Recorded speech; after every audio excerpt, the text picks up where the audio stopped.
What's going on, guys? It is MurderInc here, back with another Raid Shadow Legends video, and today we have a special one for you. And before I start, I need to say something. I've forgotten it for the past, I want to say 10 arena videos. It's been on my to-do list and I put it in the thumbnail so I wouldn't forget. Today we're going to talk about books. I built a team that doesn't rely on anyone being booked, and this is a very important point that I think a lot of people overlook when they're looking at the arena. There is going to be a counterpoint to what I'm going to say, where if you are using your champions in arena, also in other areas of the game, the value of books might go up a bit.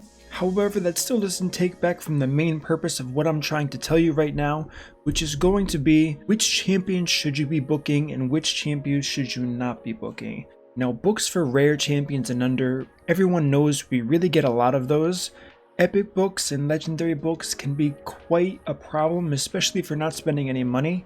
It's a huge investment to buy them, and it's also very difficult to get them, so who you put your legendary books into is kind of a huge deal, and making a mistake, since there's no, I guess, pity system going on where you can actually take the books out, which would be a good idea if they wanted to add that. It's really important you know which champions actually need books and which don't. First thing I want to talk about is a typical team, kind of pretty much anyone on this page, where the point is your champion has to go first. Now let's go ahead and pick Arbiter. She's a pretty universal champion. Everyone has the opportunity to eventually get this champion. So now that we have Arbiter, let's go ahead and take a look at her kit really quickly. Now we have to ask ourselves, what is the point in using Arbiter in an arena team? The point would be, you go first and you debuff the enemy, you have your nuker, you one-shot them, farming medals, that's the goal. Now I want to say 99.99% of teams who are built strictly to go first will lose if they don't go first. Sometimes people may get lucky. However, this is where I'm going with this whole thing here. If you're going first in this battle, you don't need this to be on a 4-turn cooldown. You also don't need this to be on a 5-turn cooldown, because even if you're not going first and you get some good RNG or bad RNG, maybe you get to use Destiny's Call once. However, it would be a waste to actually use legendary books on this Arbiter. Now let's consider, okay, Arbiter's a really universal champion. What if I want to use Arbiter for other parts of the game, like dungeon? If that were the case, you would have a great point on why you wanted Arbiter. Have a 5-turn cooldown instead of a 7-turn cooldown. The only thing I would say is most people who are building an Arbiter build her with a ton of speed, and if you're not sure how the dungeon wave speed goes, it's either based on the unascended or the ascended versions of the champions you will see in the trash waves. That's going to be the base speed of those champions, and it's very easy to build double that speed, especially if you're using Arbiter for the arena. It's more than likely you're going to go 2 turns every time the trash wave goes 1 turn with Arbiter, so having this on a 7-turn cooldown also wouldn't be the worst thing in dungeons as well. So this is really something that I'm not going to get too in depth in this video as far as a wide range of champions. If you guys want more information on that, I'm sure there's a bunch of videos saying who not to book and then listing a bunch of champions. But if you guys want my breakdown on not specific champions but the type of champions that actually make sense to book in this game, I can definitely do that, but it's going to be strictly dependent on any comments you leave and the interest that you guys may have in a video like that. So now that I went over that and kind of gave you the importance there, let me go over the type of team I'm going to talk about today. This team is going to go second. This team requires no books. Now with that being said, even though it requires no books, I believe 2 of the champions I'm going to show you are fully booked. The other 2 actually aren't books. It is perfect for this example. Now the champions that are booked, you're going to see how they're probably not going to get a chance to use those abilities, as again, kind of relaying to the point I just talked about with Arbiter. But let's get into the champions. So the first champion is in fact going to be Razzlin Scarhide. Now why doesn't Razzlin need books? And this is another hard champion to get around here. Lockdown is on a 6-turn cooldown. This also increases damage. Razzlin is not going to be the main source of our damage. Based on the team synergy that I'm going to show you, all he has to do is minimal damage and make sure he gets to use this ability once, with the chance that I built enough resistance for this to actually apply to the enemy. Second thing is going to be this A2 here. Now if you're using this guy in the clan boss, this definitely has to be booked. But for the purpose in this arena, and I know a lot of people do use them in the arena, you do not need this booked at all. Which also goes to the A1 ability. Once again, this one's kind of questionable whether or not you would actually need it. For a dungeon or clan boss scenario, the extra damage is definitely a bonus. The debuff chance is not that big unless you're counting on this to remove that debuff from the clan boss, but for our purposes here, he does not need to book that all to make this work. And even on most arena teams, Razzlin Scarhide isn't one of those champions that needs to be booked. Now the next champion we're going to use is actually Black Knight. A lot of people were very interested in the Black Knight that I showed in one run yesterday. He's going to be probably the key to this run. Now if you don't know how Black Knight works, he's really interesting here. He's an A1 with a 75% chance of placing the provoke debuff. Is an A2 on a 3-turn cooldown that's baseline, putting continuous heal and increased defense on all allies for 2 turns. If this is booked, this actually goes down to a 2-turn cooldown, which is the shortest cooldown for a strong increased defense and continuous heal buff on the same skill in the entire game. So he's kind of a slept on champion, and we're going to kind of get a good feel for that on why in this video. Now is the most interesting attack, I don't want to say in the game, but among the most in the game. We have Last Breath, attacks all enemy, damage increases according to the amount of HP this champion has lost, but it's also based on an attack multiplier. Finally, we have his passive, which pretty much is a legendary version of Skull Crown, placing an unkillable buff on this champion for 1 turn if incoming damage exceeds 15% max HP in 1 attack. Now the really interesting thing about this here is this is a 2-turn cooldown, so this is extremely short, and the fact that he has a defense up and continuous heal that he can use, this is a really strong champion overall. As far as the Masteries, I didn't bother finishing the Masteries here because you're going to see in this video how this is another thing that doesn't even matter. So I guess I can make the claim that on top of not needing books, you don't even need Masteries for this build to work. And just to show you, one of the other champions, which is going to be Soul Drinker, he is also not masteried at all. Let's talk about the next champion here, which is going to be Seeker. This champion's only purpose in this team is for the passive, to make sure that increased defense goes up on the first hit of the match. Also for the aura of this champion to make sure the oncoming damage is met and mitigated instantly with that increased defense even while going second. So the ability that would be nice to use, but I won't always be able to get to use it because there are a lot of nukers who are built properly in the arena with the purpose of one-shotting your team. We're going to kill Seeker right away, but the increased attack is definitely going to help if I can get it. Although it is very unlikely I'm going to survive 3 turns with this Seeker to get to use this another turn, which is why Seeker also does not have to be fully booked for this to work. Also, the provoke is kind of just a quality of life thing and kind of like a save me button, and you're getting really desperate hoping for this provoke to save the match. But outside of that, the next champion we're going to be talking about is in fact Soul Drinker. Now the unique part about Soul Drinker is Set Ablaze. 5-turn cooldown, places 2 bomb debuffs on each enemy that detonate after 2 turns when this champion dies. This requires no books, so all the books everywhere else don't matter at all, and you don't have to book this champion at all for him to work. As I already showed you, he has no masteries, and the gearing is extremely easy. Attack percent gloves, attack percent chest, and attack percent boots. Realistically, all you need, depending on which bracket of the arena you're actually going to be fighting in. You can even get away with, first thing, keeping him at 5-star. Granted, he is going to be ascended, but if you can get proper accuracy and a good amount of attack, you don't even need to wear a weapon, helmet, or shield for this champion. This brings us to the question, what actually is the purpose of this team? How is it going to work? I'm going to show you that here. The basic rundown is Soul Drinker is going to die, get his bombs off, and we should probably use Resistance Leader because we really don't want Soul Drinker to survive. That is one condition where this team can lose and fail miserably. But Soul Drinker's bombs alone aren't going to be enough to kill it, so what you really want to do is, if you wanted to, throw in a Skull Crown like I showed you last video, use a Razzlin, use someone like a Black Knight, even use a Torment if that's a champion that you have and you're willing to use.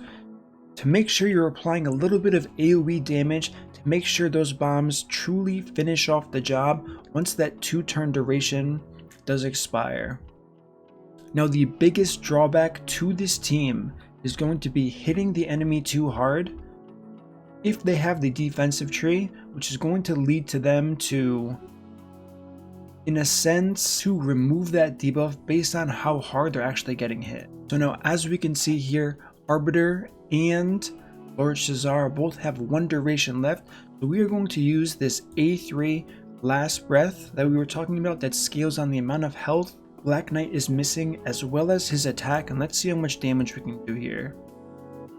So we were able to kill Zargala right away, which is a very good sign. Use his attack up. Let's get a little bit more damage on Arbiter just in case she can't survive from this. Okay, the bombs went off. Now, just to be safe, not take any chances, we use this A2 continuous heal. Throw this on auto and she should die from these bombs. Perfect. So we only saw 1 bomb tick there. As always, 2 bombs will go off, so that's 15,000 times 2, equaling to 30,000 health. So the first thing you want to do when seeing a battle like this is make sure you calculate how much damage your bombs are doing, so you know how much damage your other 3 supporting champions are going to have to do to the enemy team before those bombs go off. And it's pretty much going to be, in my opinion, it's a lot of fun doing these arena battles because you're kind of racing against the enemy team, making sure their health's low enough to get one shot, because if not, they could possibly heal up and you won't be left with enough champions to actually do the damage. One really strong failsafe that I do have on this team is in fact that Black Knight. Alright guys, so we made it to Gold 4. Now let's check out some of these teams and see how they can fare against this Ghost Second team, starting with this Hegemon team here. Now this should be interesting. Let's see if this Hegemon's built for damage or if it's built to CC these champions. I am wearing 2 immunity sets to kind of prevent that, but let's kind of see what we're doing here.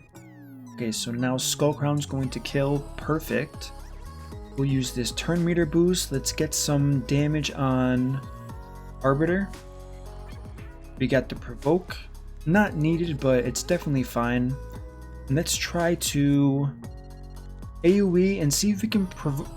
So we weren't able to get what I was actually aiming for, which was the unkillable on Skullcrown. Now, even though we didn't, it shouldn't be a problem if everything stays as smooth as I hope it does. Let's be safe here and use this A2 ability to make sure we're healing up a bit so we don't get one shot by the Skullcrown. She is going to be able to go again. Now Arbiter's going to die next, which is going to be fine. We want to reduce as much damage as possible, so let's try to kill this Hegemon here. Okay, we were able to kill that. Now let's put a little bit more damage into Skullcrown to get the unkillable. Okay, the unkillable did proc, which was good. Okay, all we really wanted there was for this guy to survive, and now this should be an easy match. Alright, perfect. So he's doing a decent amount of damage. Actually, probably decent is an understatement. Black Knight's definitely doing a lot of damage when he's at low health. But you saw there was a little bit of decision making to make as far as whether to use his A3 or his A2 based on the enemy team and what buffs they had available. Now we're going to go after this very dangerous team here, and I'm actually very interested to see how this actually does play out. One wrong crit from this Trunda, or if Rhodos decides to not weak hit in this battle, can be very short. So I'm really interested to see what happens on this first turn here. They're not going to be using a defense down. Okay, so the unkillable is procced instantly. We have a nice counter attack there, although that did not do much. Decrease turn meter on Razzlin. Now let's increase our turn meter here. The problem's going to be Rhodos, so this is where this is kind of the Hail Mary play, where we really want Rhodos to not... Okay, we didn't get it. We don't want Rhodos targeting our Black Knight, and that's exactly who he's going to target here. And he elected to aim for our bomber last, which is definitely not what you want. So the question is going to be, what am I going to do to make sure that doesn't happen again? One thing I could do is pretty much bank on Trunda one-shotting Soul Drinker and making sure that the bombs actually are applied, but there's actually one other thing I can do to make this even better. So as I've discussed with Threat in the clan boss, it works the same way in the arena. Now what I would be doing here is I definitely would be sacrificing a decent amount of bomb damage, but it's going to have to be worth it in the end. Make sure all of this works out as planned. So I'm at 237 accuracy. Honestly, that's not a lot of accuracy, and it's a little bit worrisome to say the least. But the goal here is to make sure that our Soul Drinker is actually dying here, so we're going to get rid of every single piece that could possibly keep me alive. Honestly, 18 defense isn't going to make the difference there. And this banner, probably too much attack to get rid of, so let's try taking the ring and helmet off, and now let's see how this battle plays out again, and see if that small change actually made the difference for this matchup here. Okay, they're gonna go first, let's see what happens. Okay, another stun that went out by... Okay, so it does look like what I tried to do did not work. Trunda once again with the same exact script, it almost seems like, landed the same abilities. Now no provoke. Okay, so my plan actually did work, which is very interesting. Now I think I still lose this either way, but regardless of me losing this was the perfect example on me showing you guys how you can make some tweaks to health and guide that threat in the arena like I've shown you in the clan boss as well. And we're back with this team. Just because I hate losing, I'm going to put in my free-to-play team to make sure this guy understands that we mean business around here. Well, like I said, this is my free-to-play team. There are many like it, but this one's definitely mine. And this team's a lot of fun to play with. I can get all the way through platinum with it. And if you're a free-to-play player, I highly recommend going after these champions, because it is going to change the entire way you view this game, hands down, no questions asked. What we're going to do here is I'm going to try something a little bit interesting. I'm going to elect to go with a Razzlin leader to see if we can make sure the resist is high enough so that stun isn't landing on anyone, and hopefully Trunda is going to one-shot our Soul Drinker. But the fact that I still haven't returned the gear that I did take off of Soul Drinker to begin with should be a good sign. I'm a little bit worried about Mashald. Everyone knows how good Mashald is, as well as Masteries having that debuff strip. But before I get too anxious, let's just see what actually happens here. Okay, so the bombs were placed, which is good. Now let's turn meter boost. Let's get some damage on Arbiter here. Let's try to turn meter down, everybody. Okay, we got it. Now let's use this A3 from Black Knight. This isn't going to do a ton of damage since he's not really missing a lot of health. But let's just play it by ear. Now the bombs are going to go off. As you can see, we lost 2,000 damage from each hit there. Let's try to finish off Masteries. Still, Mashald could be a problem if he doesn't die here. Let's put in an A1 here. Okay, he did die there, so we can throw this on auto, and this is going to be GG for this team. So that was a lot of fun.